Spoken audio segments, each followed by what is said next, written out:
Depuis quelques décennies, l'humanité explore son propre système solaire.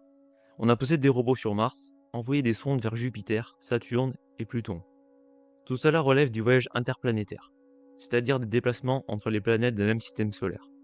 C'est complexe, mais c'est une technologie que nous maîtrisons déjà. Mais il existe un autre type de voyage, infiniment plus ambitieux, le voyage interstellaire, qui consiste à quitter notre système solaire pour rejoindre une autre étoile.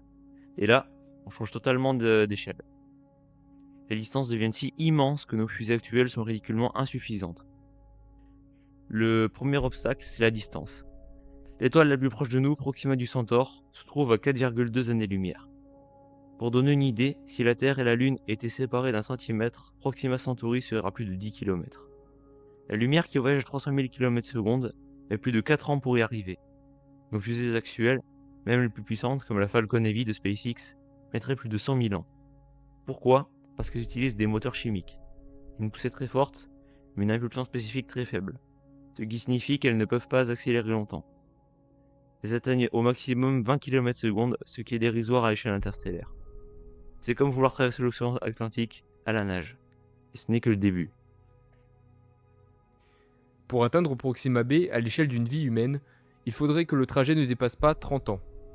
Pour parcourir 4,2 années-lumière, soit environ 40 000 milliards de kilomètres, il faudrait atteindre une vitesse d'environ 20% de la vitesse de la lumière, soit 60 000 km par seconde. Par comparaison, Voyager 1 file à 17 km par seconde, et elle a mis 30 ans pour sortir du système solaire. Pour atteindre 60 000 km par seconde, plusieurs solutions sont envisagées.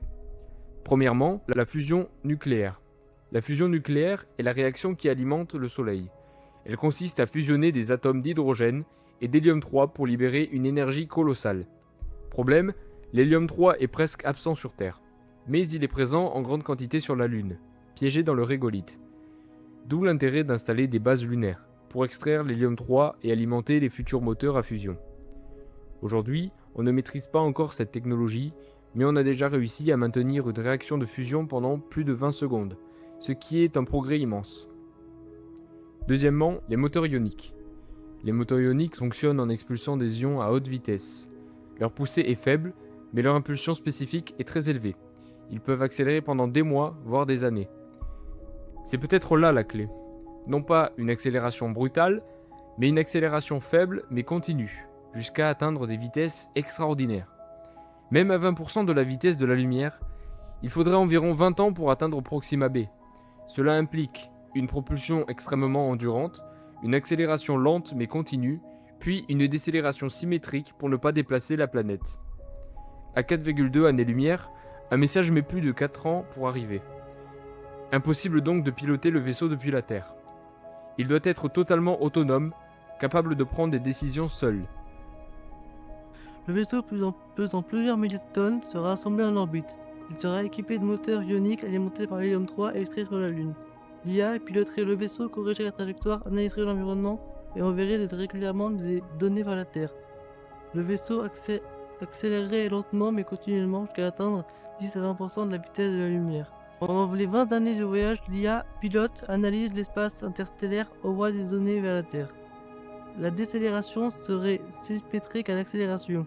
En approchant de la planète, le vaisseau inverse sa poussée, ralentit progressivement, puis se place en orbite stable. Une fois en orbite, les instruments analysent l'atmosphère, le sol, la présence d'eau, les conditions de température et de pression.